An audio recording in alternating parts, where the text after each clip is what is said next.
So we begin our discussion by talking about the differences between rotation in 2 dimensions and rotations in 3 dimensions. So let's first look at 2 dimensions. How do we understand rotational motion in a rigid body in 2 dimensions? Well, what we are usually doing is that in 2 dimensions, all the material points, that is points in identified as part of the rigid body, they move in parallel planes. Let's call these planes P and let the normal to the planes be E3. So the typical picture is something like this. So here is a rigid body which I have called, let me call it B, and I have colored a plane here which is a typical example of a plane P, okay, and the normal to the plane is therefore this axis E3, okay, and all the any material point, there's a material point, it will remain in the plane P, it will never leave the plane P, and any other material point will be in a plane which is parallel to P. Okay. So that's a typical motion. Okay. And then what do we do? So let me give you another example of a 2D motion. So here is it. So here is a cylinder. Okay, that's a cylinder, and this cylinder is kind of being rotated by this coupler.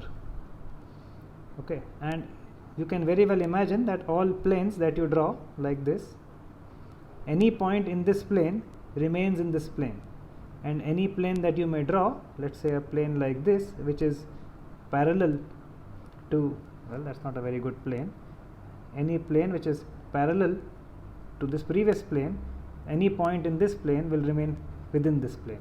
So that's another example of a 2D motion. Here's a final example.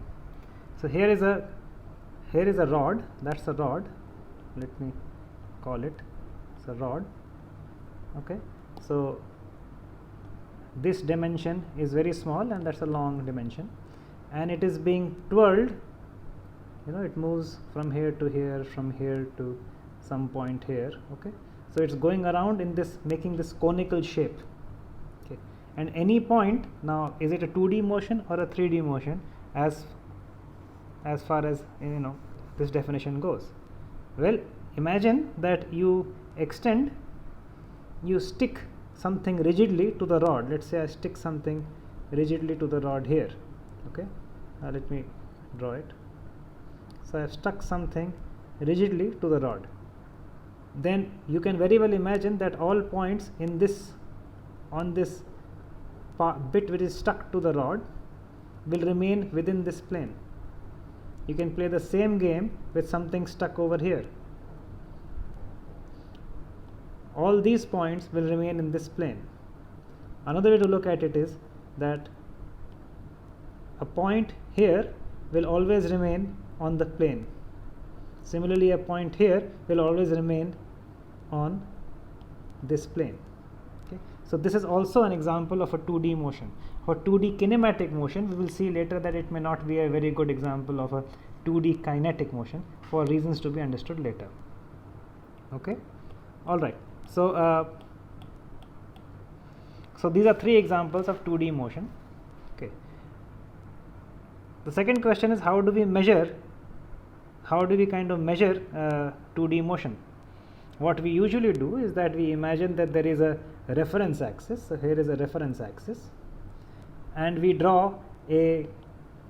locate the material point by another line, and we measure the angle between the, you know, this line that we have over here. We can call this a material line because it is a line attached to the rigid body, and we measure the angle that the material line makes with the reference axis. That's the reference axis.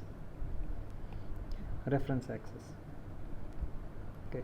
So this theta, as this body continues to rotate around this axis E3, okay, this theta will change with time, which is what I have written over here. So that's typically how you measure the rotation of a rigid body. How about this other example that we have? Well, in this case, you have to first find a reference axis. Note what it says here. The reference axis must be in the same plane as the material line. So let's first draw a material line. Let's say this is, that's the wrong color. Let's say this is the material line. Okay, so that's the material line. So I must pick a reference axis in this plane. So let me pick a line which is parallel to this axis of the joint. So let's say it's some line like this, and then this angle that we have, as this body rotates, the red line remains fixed, but the blue line will turn and the angle theta will change. Okay, and that's what I have here. That's how I am measuring the rotation of this cylinder. In the third case, again we have to pick a plane. Let's pick let's pick this plane, and let's pick a reference line in the plane. So reference line could be a line like that. That's a reference line. And let's pick a material line. As I said, the material line could be something which is attached to the rod. So here is something which is attached to the rod. Over here it comes over there. Okay, and then this angle that you have, okay, this angle, that's a measure of theta. Okay, so that's another example of how you would measure it. Okay, the rate of change of this angle is what you typically called angular velocity. It is always perpendicular to the plane in which the points are moving. So that's why I have E3 here. So in this figure over here, the E3 axis would be this. Okay, and the time rate of change of this angle would be the angular velocity. I have made an error here. There should be a E3 over there everywhere. So I should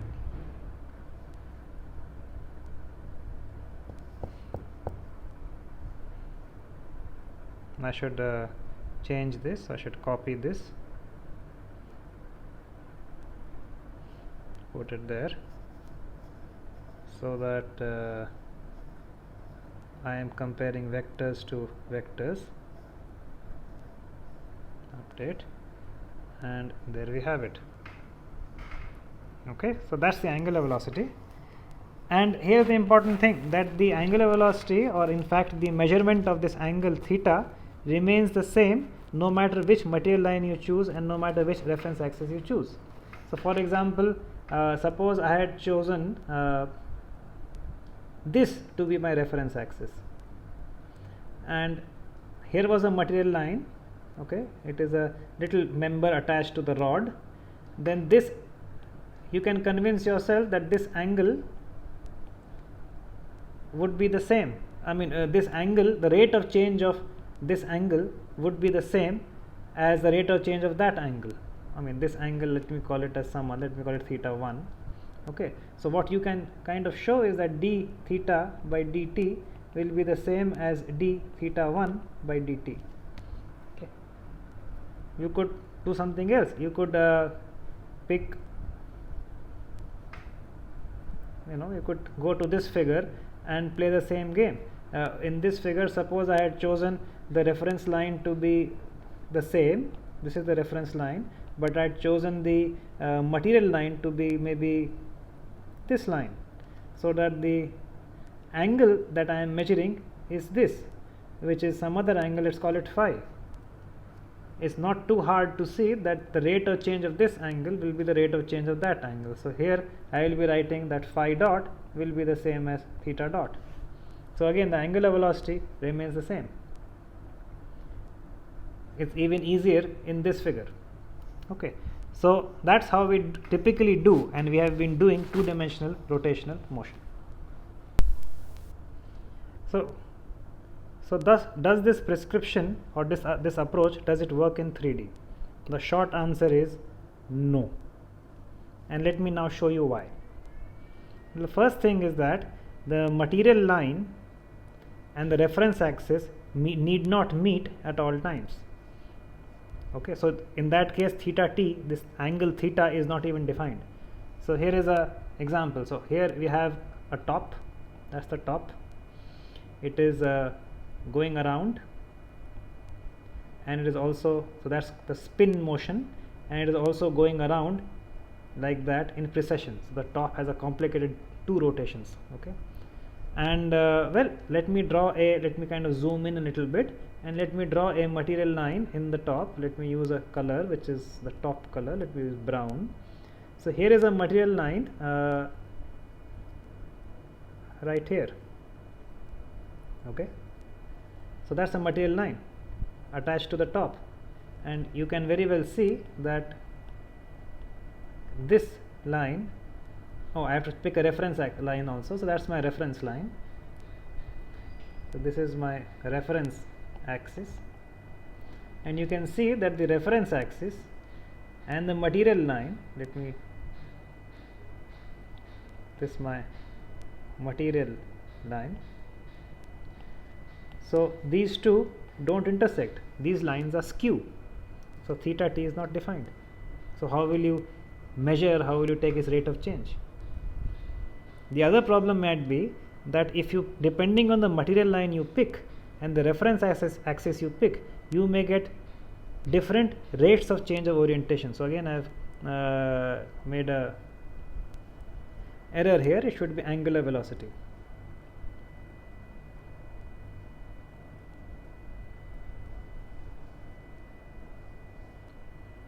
Okay, so let me also show it to you over here. Let's pick this reference axis, and let's pick this red line as a material line. Okay, you can see that this makes an angle theta, and this theta remains the same as the rotation goes on. So does that mean that there is no angular velocity of this top? Obviously that is wrong. Okay, let me pick another example. The center of the top, okay, so it goes around on this green plane. So I can define a reference axis. Let me pick the reference axis to be some line. Let's say it is a, it's not, this is not the reference axis. I am going to pick a different reference axis. So my reference axis is, let us say, the line parallel to this green arrow, so somewhere over here. So that's my reference line. Okay, and I need a material line. So my material line is something which joins the black point to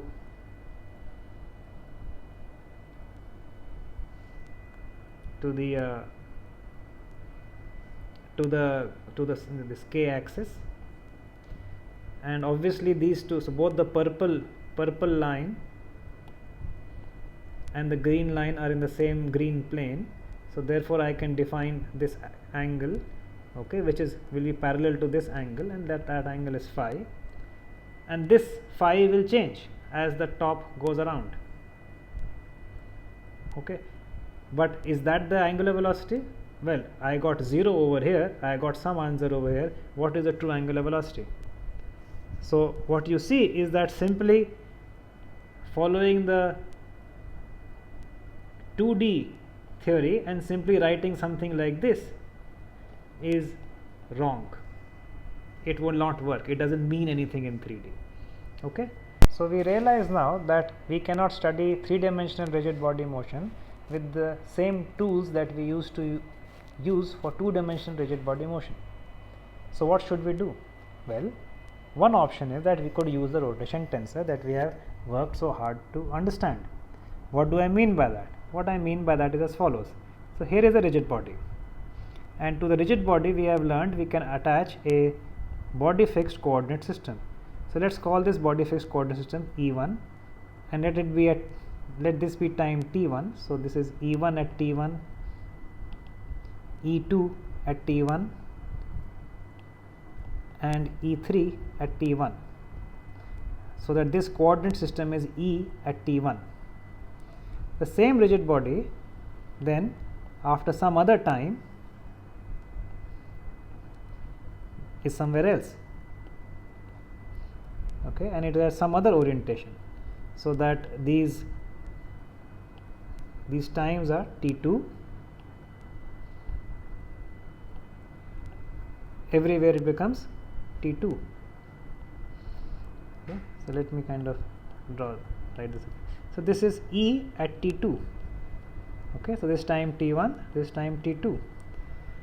I could be studying this rigid body motion sitting in some fixed coordinate system or some other coordinate system, which is given by E1, E2, E3.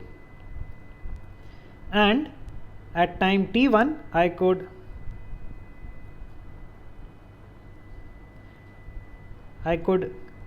relate these two coordinate systems by some rotation tensor R at T1, and at T2 this same thing could be done by some other rotation tensor R at T2, right?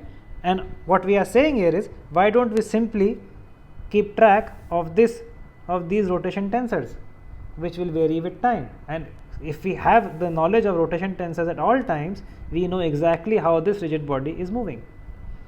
That is definitely a possibility, and except that it is hard if you don't kind of do it correctly. All right. So what do I mean by this being hard? Well, here's what it is. Rotation tensors cannot be added. What do I mean by that? Well, we have learned earlier that if I take two rotation tensors R1 and R2, then their sum is not a rotation tensor. Okay. Well, and why is that hard or not nice? Well, look back at 2D. When you had a 2D problem, let's say a disk which was rotating, and you measured this with respect to some reference axis, you drew a material line. If in time T1 this moved by theta 1, and then after some time it moved from theta 1, it moved another some angle delta theta, then you could say theta 2 is equal to theta 1 plus delta theta, and it was still an angle. But now you can't do that. You can't simply add rotations the way you were adding angles. So this doesn't work here in 3D. So that makes life more complicated. In fact, as we have understood, when you have successive rotations,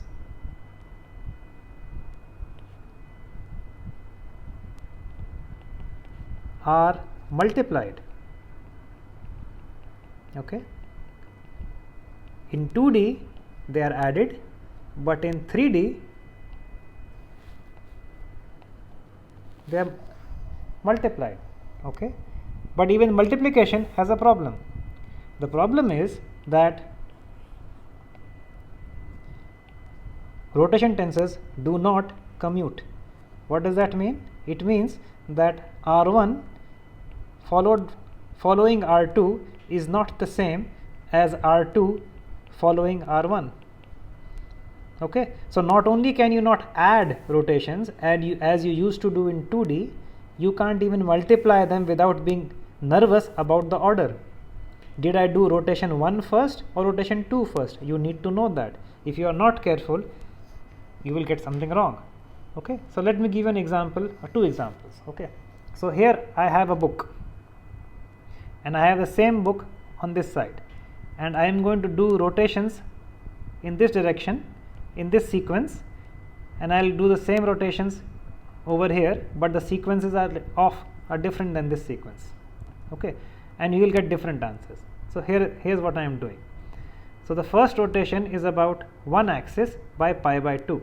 So in our language, this rotation is R1 about E1 by pi by 2. Okay. The next rotation is about the 2 axis, okay, by pi by 2 again.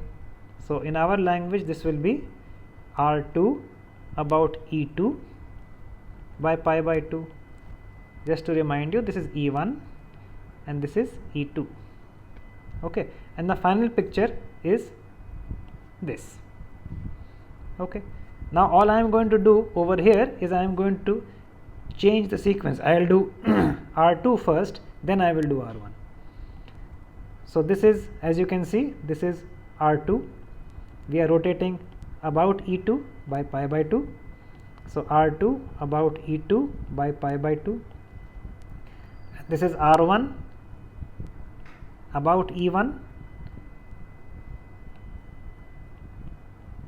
by pi by 2, and clearly this picture is not the same as this picture.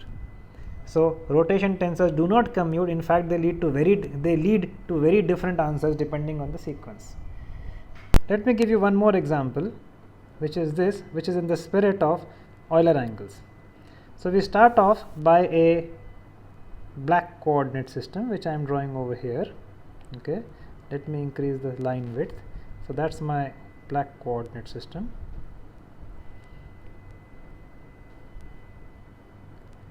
Okay, what I am going to do is I am going to do two rotations. The first sequence is as follows: is I rotate about E3.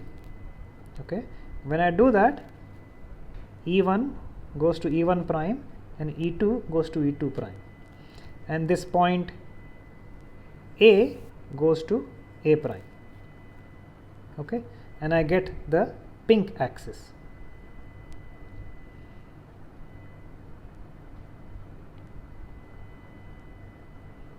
Okay, so that's the first rotation.